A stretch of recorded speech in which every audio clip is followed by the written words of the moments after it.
ప్రస్తుత టెక్నాలజీ యుగం లోపల తెలుగు రాష్ట్రాల్లో ఇన్స్టాలో ఫేమస్ అవుతూ పలువురిని ప్రభావితం చేస్తున్నటువంటి డిజిటల్ క్రియేటర్స్ను ఒకసారి మనం కలుద్దాం. ప్రస్తుతం నువ్వు యాదికొస్తే పాటతో 35 మిలియన్ల వ్యూస్కు చేరి వరంగల్ జిల్లాకు సంబంధించిన శ్రావణ్ కుమార్ మనతో ఉన్నారు. ఒకసారి మాట్లాడదాం. ఏంటి శ్రావణ్, ఒక యూట్యూబ్లో కానీ ఇన్స్టాలో కానీ ట్రెండ్ అవుతుంది, అసలు ఎందుకు అటు వెళ్ళాల్సి వచ్చింది? ఈ ఈ ఈ యొక్క ఈ బ్యాక్గ్రౌండ్ కానీ ఈ యొక్క ప్లాట్ఫామ్ తీసుకోవాలని అసలు ఎందుకు వచ్చింది నీకు ఆలోచన? ఫస్ట్ నేను మూవీస్ అంటే ఇంట్రెస్ట్, సో సినిమాలకు వెళ్ళాలి. ఏం తెలియని టైంలో బస్ పాసులు తీసుకొని అన్నపూర్ణ స్టూడియోకి వెళ్తే ఆడ రానియరని అర్థమైంది. దాని తర్వాత ఏదో చిన్న చిన్న షార్ట్ ఫిల్మ్స్ 2015 నుంచే షార్ట్ ఫిల్మ్స్ చేయడము, అట్లా చేసి 2018లో మనకు టిక్టాక్ త్రూ మనకి ఫేమ్ వచ్చింది. ఆ ఫేమ్ ద్వారా మన షార్ట్ ఫిల్మ్స్ చూడడం స్టార్ట్ చేసినారు. మళ్ళీ 2021 నుంచి వెళ్ళి సాంగ్స్ పాడడం స్టార్ట్ చేసిన. నా ఫస్ట్ సాంగే 20 మిలియన్ వెళ్ళింది, అందమైన జాబిలమ్మ అని. దాని తర్వాత అట్లా చాలా హిట్స్ వచ్చినాయి. అందులో నువ్వు యాదికి వస్తే ఒకటి, ఇప్పుడు అది ప్రెజెంట్ 35 మిలియన్ వ్యూస్ ఉంది. అట్లా వెళ్ళాల్సి వచ్చింది. Cinema main interest cinema. అంటే చదువుకుంటున్న సమయం లోపల నిజంగా చదువు మీద ఇంట్రెస్ట్ లేక ఇటు రావాల్సి వచ్చిందా, లేకపోతే చదువు అబ్బకు వచ్చిందా? అంటే చదువు ఇంట్రెస్ట్ ఉంది. నేను డిప్లొమా చేసినాను, ట్రిపుల్ డిపార్ట్మెంట్. నేను ఆ బీటెక్కి వెళ్ళలేదు, ఇక బీటెక్కి వెళ్ళలేదు. సో నాకు ఇది ఇంట్రెస్ట్ ఉండి దీంట్లో పేరు రావడము అంటే నిజంగా ఒక బాగా డబ్బులున్న వ్యక్తికి పేరు వస్తే, బాగా డబ్బులున్న వ్యక్తికి పేరు వచ్చింది అనుకో, ఇందులో కంటిన్యూ అవ్వడము ఏదో ఒకటి అట్లా చేస్తూ ఉంటారు. కాకపోతే పేదోళ్ళకి ఎట్లుంటుందంటే, పేరు వచ్చిన తర్వాత మనం ఏదైతే గోల్ మర్చిపోతామో ఆ కుటుంబం కోసం చేయాల్సి వస్తుంది. ఆ కుటుంబం కోసము మనం వేసే ప్రతి స్టెప్పు ప్రతి పైసా కుటుంబంకే పెట్టాల్సి వస్తుంది. సో పేదోళ్ళు ఎంత వ్యూస్ వచ్చినా ఏదున్నా అది ఎందుకో పూర్ పీపుల్ లాగానే కనిపిస్తారేమో అనిపిస్తుంది నాకు. సో దాంట్లో అది నా ఫ్యామిలీ అట్లా ఉండబట్టి ఇప్పుడు కొంచెం మంచి స్టేజ్కి వచ్చింది. సో ఇవన్నీ సెట్ చేసి అప్పుడు వెళ్ళాలనిపిస్తుంది. ఫస్ట్ గోల్ ఏదైతే ఉంటుందో సినిమా అని ఉంటుంది, తర్వాత అర్రే ఫ్యామిలీ ఉంది, ఫ్యామిలీ సెట్ చేయాలి. ఫస్ట్ సెట్ చేసిన తర్వాత మళ్ళీ అటు వెళ్ళాలి. సో ఇదే నేను 2018 నవంబర్లో జాబ్ బంద్ చేసిన. నేను 2018 నుంచి నేను జాబ్కి వెళ్ళలేదు. నాకు తిండి పెట్టింది నాకు ఇదంతా, నాకు జనాలు రికగ్నైజేషన్ తెచ్చి జనాలు చూడడం వల్ల, జనాల వల్లనే ఇట్లున్నా. అంటే శ్రావణ్ కుమార్ ఒక సెలబ్రిటీగానే చూస్తారు. నిజంగా శ్రావణ్ ఫ్యామిలీ బ్యాక్గ్రౌండ్ ఏంది, అసలు మీ ప్రాపర్ అసలు ఏంది, ఎట్లా చిన్నప్పటి నుంచి పెరిగిన పరిస్థితులు ఎట్లా ఉండేది మీ వ్యూవర్స్ కోసారి? శ్రవణ్ డైమండ్ అంటే ఇప్పుడు అరే నీ అమ్మ ఫుల్ పాటలు పాడతాడు, ఫుల్ పైసలు వస్తాయి, మస్తు మిలియన్ వ్యూస్ కొడుతుంది, సాంగ్ హిట్ అయితే ఈయనకేంది అదేంది అని మాట్లాడతారు. కానీ నిజానికి చాలా కష్ట పరిస్థితుల నుంచి వచ్చిన నేను. నాకు ఇంకా బాగా గుర్తు, నేను చాలా చిన్నగా ఉన్నప్పుడు ఆ రోజు మా ఇంట్లో ఫుడ్ లేదు. మా డాడీ ఆటో డ్రైవర్. రాత్రి 1 o'clockకి మా ఆయన ఫాస్ట్ ఫుడ్ తెస్తే మేము తిని వండుకున్నాం. అంటే అంత కష్టంలో నుంచి వెళ్ళి ఇప్పుడు ఒక మంచి స్థాయికి వచ్చినామంటే అది బికాజ్ ఆఫ్ జనాలనే మాట్లాడతాను నేను. చాలా కష్టాలు ఉన్నాయి వెనకాల. ఆ కష్టాల నుంచి వెళ్ళి ఈదుకుంటూ వచ్చినోడు శ్రవణ్ ఏం రప్పమని పైనుంచి వెళ్ళలేదు, ఏదో తొందరగా ఉత్తేనే 1 night స్టార్ కాలేదు. చాలా కష్టాలు చేసిన తర్వాత నేను టిక్టాక్ లేకముందుకే నేను 15 షార్ట్ ఫిల్మ్స్ చేసిన. వీటికి రికగ్నేషన్ లేదు. ఆ 15 షార్ట్ ఫిల్మ్స్ తర్వాత మళ్ళీ టిక్టాక్లో గుర్తుపట్టడము, ఆ 15 షార్ట్ ఫిల్మ్స్కి వ్యూస్ రావడము, మళ్ళీ ఇంకో 15 షార్ట్ ఫిల్మ్స్ చేయడము, దాని తర్వాత మళ్ళీ సాంగ్స్ చేయడము, సాంగ్స్ చేసి డైరెక్షన్ చేయడము, లిరిక్స్ రాయడము, ఎక్సెప్ట్ మ్యూజిక్ నేను అన్నీ చేస్తా. Story, screen play, direction, editing అన్నీ చేస్తా. ఆల్రౌండర్.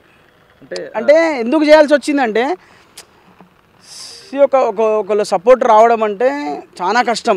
ఇప్పుడంటే ఏదో ఫేమ్ కోసమో పేరు కోసం, అన్న నేను చేస్తా, నేను వస్తా, అన్న నేను చదువు బంద్ చేసిన నేను నీతో వస్తా, అన్న నేను ఇది చేసిన నేను నీతో వస్తా అని ఇప్పుడు చాలామంది ఉన్నారు. కానీ ఒక 2016-17 టైంలో అప్పుడే స్టార్ట్ అవుతుంది, అప్పుడే వ్యూస్ పెట్టడం స్టార్ట్ అవుతున్నాయి యూట్యూబ్లో. ఆ టైంలో ఒకరు వచ్చి కెమెరా పట్టుకోమన్నా కూడా నేను ఎందుకు రావాలి నీతోని, నాకేం వస్తుంది, నాకేంది ఇప్పుడు నేను అప్పుడు యూట్యూబ్ స్టార్ట్ చేసినప్పుడు అసలు ఎవరు లేరు. ఇప్పుడు ఇంటికో యూట్యూబ్ ఛానల్ ఉంది. వాటి చేంజెస్ వస్తున్నాయి, చేంజెస్ వచ్చి వ్యూస్ పెరగడము అట్లాంటివి జరుగుతున్నాయి. సో అది అంటే మధ్యలో వచ్చిన వాళ్ళు కూడా కొంత రోజుల తర్వాత అదంతా పాతబడిపోతుంది, వెళ్ళిపోతున్నారు. అసలు నిజంగా ఇప్పుడు వచ్చే ట్రెండ్ తగ్గట్టుగా శ్రావణ్ అసలు ఏం ఫాలో అవుతాడు, దేన్ని బేస్ చేసుకొని ఇంకా ప్రజల లోపల వెళ్ళాలనుకుంటున్నాడు? అయితే ఈ ట్రెండ్కి తగ్గట్టు అంటే 2018 నుంచి నాకు రికగ్నేషన్ ఉంది. సో నేను అప్పటి నుంచి కూడా ఒక ప్యాటర్న్ ఫాలో అవుతుండే. ఒక ప్యాటర్న్, ఎట్లాంటి ప్యాటర్న్ అంటే లవ్ ఫెయిలియర్ కంటెంట్ ఎక్కువ చేస్తే జనాలు బాగా చూసినారు నన్ను అప్పుడు. సో దానివల్ల అట్లాంటి కంటెంటే బేస్ చేసుకొని మెల్లిమెల్లిగా కరెంట్ అఫైర్స్ అంటే ఇప్పుడు ప్రస్తుతం ఏం జరుగుతుంది, అక్కడ ఏం జరిగింది, ఇక్కడ ఏం జరిగింది, వీటిని అన్నిటిని ఒక దగ్గరికి తెచ్చి మళ్ళీ దాన్ని కంటెంట్ క్రియేట్ చేయడము, ఆ కంటెంట్ క్రియేట్ చేసి మళ్ళీ దాన్ని కొత్తగా చూపించడం జనాలకి. సో అట్లా ఆ పేరు అనేది అట్లనే ఉంది. అది నిజంగా ఒక పేరుని నిలబెట్టుకోవడం కూడా చాలా కష్టం. అది పేరు రప్మన్ వచ్చింది అనుకో, రప్మన్ వెళ్ళిపోతుంది. ఈ పేరు నిలబెట్టుకోవడం అంటే అది అసలు ఎంత కొత్త కంటెంట్ చేయాలి, అసలు కొత్తగా జనానికి ఎట్లా నచ్చాలి. ఇప్పుడు ఒకప్పుడు సినిమా 2.5 hours చూస్తుండే, ఇప్పుడు ప్రపంచం అంతా రీల్స్లో 15 సెకండ్లో కనిపిస్తుంది. సో ఏంటంటే ఆ 15 సెకండ్స్లో వాళ్ళకి మొత్తం కావాలనిపిస్తుంది. మొత్తం 15 సెకండ్స్లో మొత్తం ఫటాఫట్ అన్నీ తెలిసిపోవాలా. ఫటాఫట్ న్యూస్, ఫటాఫట్ ఏం జరుగుతుంది, ఏంది, అక్కడ ఎక్కడో ఏమో అయితే ఇక్కడ మనకు తెలుస్తుంది. అంటే చిన్న మ్యాటర్లోనే ప్రపంచం మొత్తం తెలవాలి అనే స్థాయికి వచ్చినాం మనం. సో ఇట్లాంటి టైంలో నిలబెట్టుకోవడం అంటే కష్టమే. రోజు కొత్త స్థాయిలో వెళ్తూనే ఉండాలని నా ఉద్దేశం. అంటే స్టార్టింగ్ ఈ మొదలుపెట్టినప్పుడు ఈ సోషల్ మీడియా ప్లాట్ఫామ్లో పోవాలనుకున్నప్పుడు ఫ్రెండ్స్ కానీ ఫ్యామిలీ కానీ ఇంద్రబాయి చదువుకోక ఏంది పిచ్చి కథలు అని అందరూ తిడుతుంటారు, డిస్కరేజ్ చేస్తుంటారు కదా. ఏంది అసలు అట్లాంటి పరిస్థితులు ఏమైనా ఎదుర్కొన్నావా? ఏంది అసలు అట్లాంటి పరిస్థితులు ఎదుర్కొన్నా అంటే ఎట్లాంటి ఎదుర్కొన్నా అంటే నిజంగా ఎవడైనా కాలేజ్ బంక్ కొడితే అరే వీడు ఎక్కడ పోయాడు 7కి ఫోన్ చేయనట్టోళ్ళు. అంటే ఆ బంక్ కొట్టిన వేసుకొని వెళ్ళిపోయాను నేను. వేసుకొని వెళ్ళిపోయి ఏదో ఒకటి షార్ట్ ఫిలిము ఏదో ఒకటి నా ట్రైనింగ్ చేస్తోని అట్లాంటివి ఎదుర్కొన్నా. ఫ్రెండ్స్, కొంతమంది ఫ్యామిలీ మెంబర్స్ అదెందుకు చేస్తున్నావు, లైఫ్ వేస్ట్ అయిపోతుంది. ఫ్రెండ్స్ అరే నీకేం పని లేదా, అబ్బా వచ్చిన రాయుడు, ఈ టైప్లో నేను చాలా ఫేస్ చేసిన. ఇప్పుడు అందరికీ సమాధానం దొరికిపోయింది ఆల్రెడీ. ఇప్పుడు వాళ్ళే ఫోన్ చేస్తారు నాకు, అరే మా వాళ్ళు ఇంట్లో మాట్లాడతారంట, రే నువ్వు నా ఫ్రెండ్ అంటే నమ్మతలేరురా, అరే నువ్వు మా చుట్టాలంటే నమ్మతలేరురా. ఇట్లాంటి వచ్చింది. అంటే ఇప్పుడు గుర్తింపు వచ్చింది. బట్ ఈ గుర్తింపు కాకుండా జనాలకి అదే మీరు అన్నట్టు ట్రెండ్కి తగ్గట్టు వెళ్తూనే ఉండాలి అని నా ఉద్దేశం. అంటే ఇప్పుడు ఈ స్థాయికి వచ్చిన తర్వాత ప్రధానంగా జనాలు ఏమనుకుంటారు అంటే తన సంపాదన ఎంత ఉంటుంది, నిజంగా ఎన్ని లక్షలు సంపాదించారో కదా ఈ స్థాయికి వచ్చినారు, మనం చూస్తేనే వస్తానని మాట్లాడుకునేది. నిజంగా శ్రావణ్ ఎంత సంపాదిస్తాడు? శ్రవణ్ ఎంత సంపాదిస్తాడంటే అది చేసేదాన్ని బట్టి ఉంటుంది. ఇప్పుడు మీకు కూడా యూట్యూబ్ తెలుసు కదా సార్, మీకు కంటెంట్ క్రియేటర్స్ వాళ్ళు కూడా చూస్తున్నారు, వాళ్ళకు కూడా తెలుసు. ఒక కంటెంట్ చేయాలి అంటే ఇప్పుడు మీకు కుల్లని నేను చెప్పేస్తా, ఒక 1,00,000 వ్యూస్ పోయినాయి అనుకో, ఎక్కువ రావు, $20 వస్తాయి. 1,00,000 వ్యూస్ పోతే అది డిపెండ్స్ అపాన్ కంటెంట్. మనం ఎట్లాంటి కంటెంట్ చేస్తున్నాము, సాంగ్సా, డ్రామానా, కామెడీయా, ఫుడ్ వీడియోసా. సో ఇట్లాంటి కంటెంట్లు ఇప్పుడు 1 million 10 లక్షలు పోయినాయి అనుకో, అమ్మా 10 లక్షలు పోయినా రా మీన్ వ్యూస్ ఇట్లా మాట్లాడతారు. కానీ 10 లక్షలకు వచ్చేది కేవలం 25 నుంచి 27,000 వరకు వస్తుంది. అది ఏదో మన లక్ బాగుండి వెళ్తే తప్ప అది మనం చేయలేము. ఆ కంటెంట్ క్రియేట్ చేసిన ఖర్చే కూడా అది వెళ్ళిపోతుంది కదా, అది అసలు ఏం రాదు అందులో. నేను మీకు చెప్తా, నేను ఒక సాంగ్ తీసిన, నేను పిల్లం పేరు వాణి అని ఒక సాంగ్ తీసిన. ఆ సాంగ్కి నాకైన ఖర్చు 40,000 అయింది. 40,000 అయింది మ్యూజిక్కి అండ్ ఖర్చుకి, ఫుడ్కి, ట్రావెల్కి, కెమెరాకి, ఇవన్నిటికీ నాకు 35 to 40 అప్రోక్స్ అయింది. ఇప్పుడు అది వ్యూస్ ఎంత పోయింది, 1 lakhకి దగ్గరగా ఉంది. 1 lakhకి 1,00,000 వ్యూస్కి దగ్గరగా ఉంది. నాకు ఎంత వచ్చిందని మీరు అనుకుంటున్నారు? అంటే మీ అందాదా 1,00,000 వ్యూస్ పోయింది. ఇప్పుడు మీరు ఎంత వచ్చింది అనుకుంటున్నారు? చిన్న ఎగ్జాంపుల్, $10, $20. ఈ ఇండియన్ కరెన్సీకి కన్వర్ట్ చేస్తే నాకు వచ్చింది 1,400 రూపాయలు. నాకు వచ్చింది 1,400 రూపాయలు. లాసే కదా. ఇప్పుడు ఏంటంటే ఈ కంటెంట్ క్రియేటర్ అనేవాడు ఎప్పుడూ క్రియేట్ చేస్తూనే ఉండాలి. జనానికి ప్రతిసారి కొత్తగానే కనిపించాలి. మనం అడవికి వెళ్తే వెళ్ళిన దారి కూడా మళ్ళీ రిటర్న్ వస్తే కొత్తగా కనిపిస్తుంది. అంతే కంటెంట్ క్రియేటర్ అంటే ఒక అడవిలాగా ఉండాలి. అంతే ప్రతిదీ కొత్తగా కనిపించాలి. అట్లయితేనే నువ్వు గుర్తుంటావు, లేకపోతే నువ్వు గుర్తుండవు, ఫేడ్ అవుట్, అంతే అయిపోయింది సంగతి. ట్రైన్లకి వెళ్ళిపోతారు, మన లైఫ్ కూడా క్లోజ్ అంతే. అయితే శ్రావణ్ ఇప్పుడు ప్రధానంగా వరంగల్ జిల్లాకు ముద్దుబిడ్డవు. వరంగల్ జిల్లాకు సంబంధించి సమస్యల మీద కానీ ప్రజలకు ఏమైనా అవేర్నెస్ క్రియేట్ చేసే విషయాల్లో కానీ అట్లాంటి వీడియోలు చేయడానికి ఏమైనా ఆలోచన ఉందా నీకు ఫ్యూచర్లో?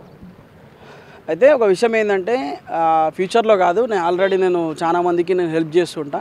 మనకు వచ్చిన దాంట్లో ఎంతో కొంత నేను పేదవాళ్ళకి ఇవ్వడం కానీ, ఆ ఫుడ్ డొనేషన్స్ ఇవ్వడం కానీ, ఒక పర్టికులర్ పర్సన్ ఒక ముసలోళ్ళకి కానీ డైరెక్ట్ ఒక అమౌంట్ ఒక 10,000, 15,000, 5,000 అట్లా ఇవ్వడం కానీ జరుగుతుంటుంది. అండ్ ఇప్పుడు కొత్త తరగా చేయాలి, మనం ఏమైనా అవేర్నెస్ క్రియేట్ చేయాలంటే మనం చేయాల్సిన అవసరం లేదు, జనానికి అనిపిస్తే అయిపోతుంది అంతే. ఫస్ట్ మనకు అనిపించాలి. ఇప్పుడు మన ఇల్లు, మన ఇంటి ముంగట మనం చెత్త క్లీన్ చేయాలంటే మనమే చేయాలి, వేరే వాళ్ళు వచ్చి చేయరు. సో ఏంటంటే ఈ జనరేషన్లో ఒకరికి చెప్పాల్సిన అవసరం లేదు, వాళ్ళకి అనిపిస్తుంది చేస్తారు అంతే, వాళ్ళకి అనిపించినప్పుడే చేస్తారు అంతే. అవేర్నెస్ అనేది ఎవరో క్రియేట్ చేసి వచ్చేది కాదు, మనకై వచ్చేది, నేను నమ్ముతుంది. శ్రవణ్, మొత్తంగా వ్యూవర్స్ కోసం ఓకే, నీకు నచ్చిన పాట, ఒక ఫేమ్ అయినటువంటి ఒక పాట. ఓకే. నువ్వు యాదికొస్తే ప్రాణాలే పోయినట్టుందే, నువ్వు నాతో లేకుంటే ఊపిరే ఆపుకుంటానే, సత్తనైనా వస్తావో చెప్పే చచ్చిపోతానే నా రోజే, మళ్ళా నువ్వు తిరిగి వస్తానంటే ఎప్పుడు ఆహ్వానమే, రెక్కల గుర్రాలు లేవే రంగుల లోకం కాదే, గుడిసెలుండేటోన్ని నేనే గుడ్డిగా నమ్మాను నిన్నే, నువ్వు యాదికొస్తే ప్రాణాలే పోయినట్టుందే, నువ్వు నాతో లేకుంటే ఊపిరే ఆపుకుంటానే. ప్రధానంగా ఇది అంతా లైఫ్ ఫెయిల్యూర్ పాట కదా, అందుకే అంటే నిజంగా శ్రావణ్కు లైఫ్ ఫెయిల్యూర్ ఎక్స్పీరియన్స్ ఉన్నదా? ఆ గుండె లోతులోంచి ఆ భావోద్వేగం వస్తుంది, నిజంగా లవ్ ఫెయిల్యూర్ ఉందా, ఇన్సిడెంట్ ఉందా? అయితే అట్లాంటిది ఎందుకు వస్తుందంటే బేసిక్గా నాకు రైటింగ్ ఇష్టం. నేను ఫస్ట్ అన్నీ చేయడానికంటే ముందు మనకి ఎవరు హెల్ప్ చేయకపోతుండే కాబట్టి ఆ కథ కానీ అది ప్రతిదీ మనమే రాసుకుంటుండే. రైటర్గా ఫస్ట్ చాలా ఇంట్రెస్ట్ ఉంటుండే నాకు. ఏదైనా ఎవరి మధ్యలో అయినా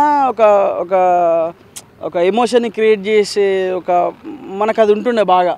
సో ఫ్రెండ్స్ కానీ మనం చేస్తున్న వీడియోస్లో కింద కామెంట్లో అన్న ఇట్లా అయిపోయిందన్న నాకు అని అంటే వాళ్ళు పెట్టిన కామెంట్లలోకి వెళ్ళి అట్లా తీసుకొని ఇవన్నీ క్రియేట్ చేస్తా. లవ్ ఫెయిల్యూర్ అంటే మనకేం లేదు, ఫ్రెండ్స్ వాళ్ళు స్టోరీస్ చెప్తుంటారు కదా, వాళ్ళకి కొంచెం సో వీనికి ఇట్లా అయిందా, ఓకే ఓకే ఓకే ఓకే అరే నాకేం పైసలు అవసరం లేదు, నీతో వచ్చేస్తా అనే అమ్మాయిలు ఎంతమంది ఉన్నారు,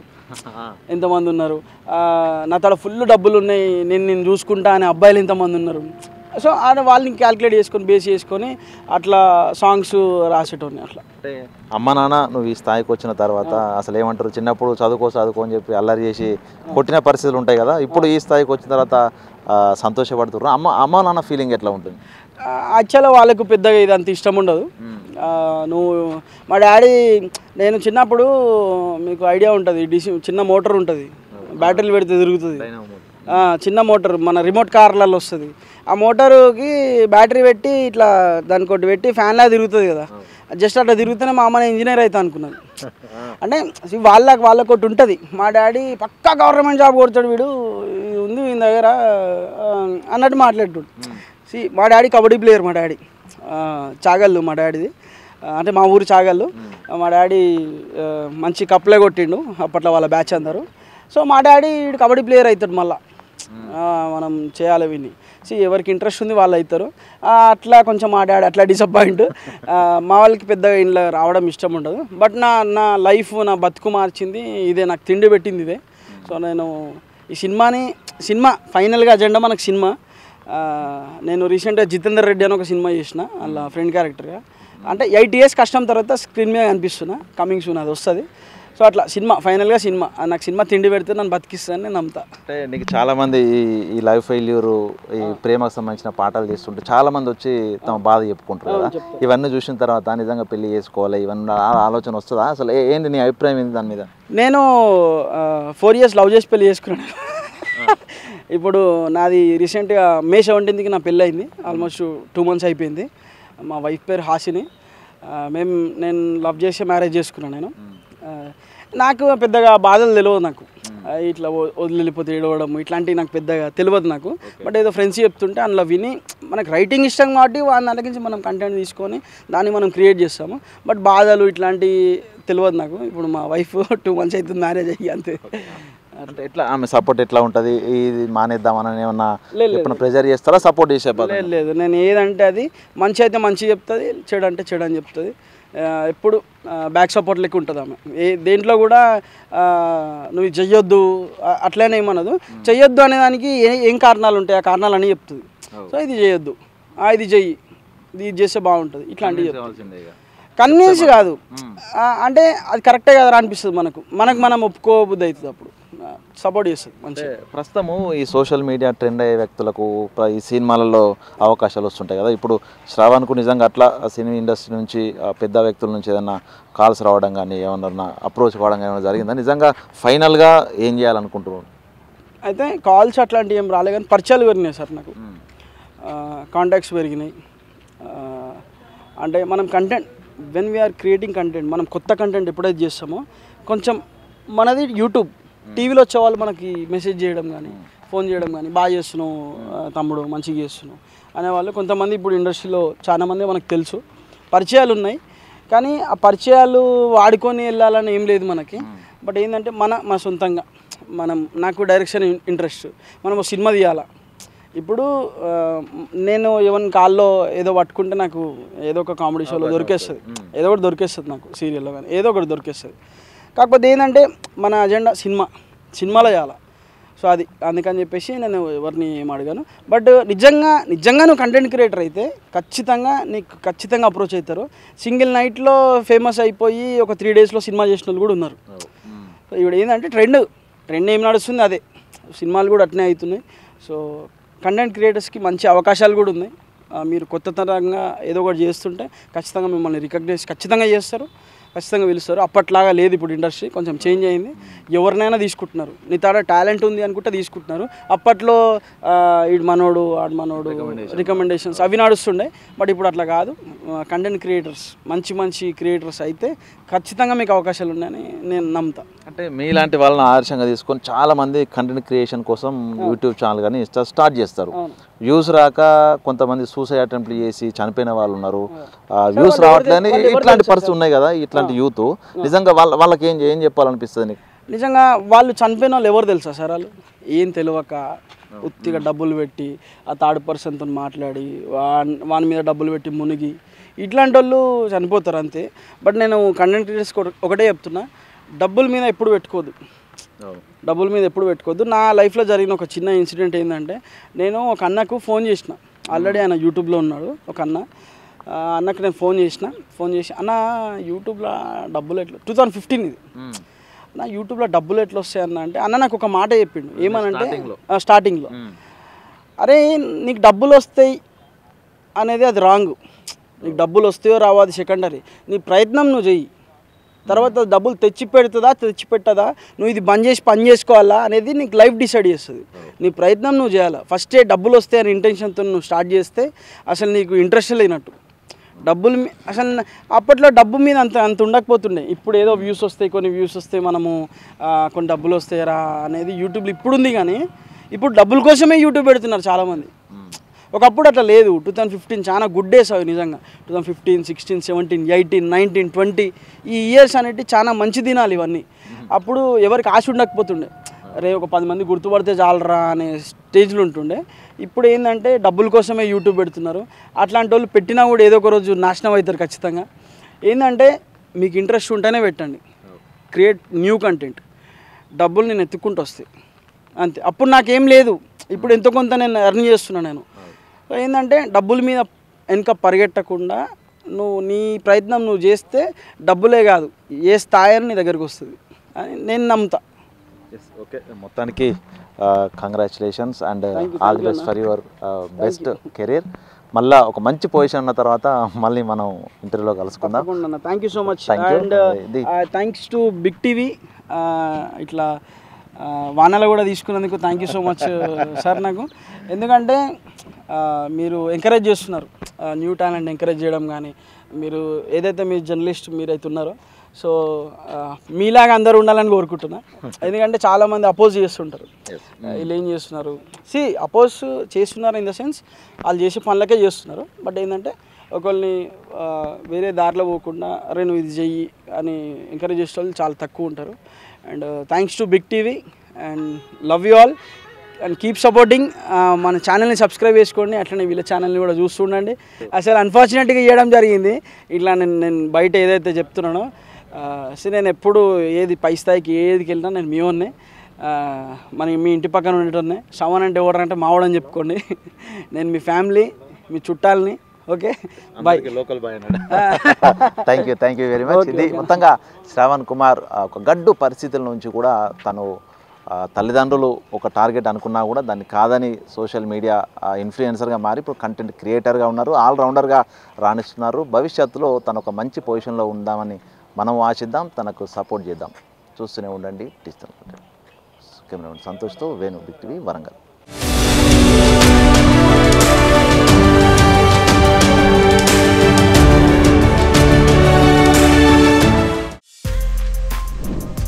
For more videos like this, subscribe Big TV channel.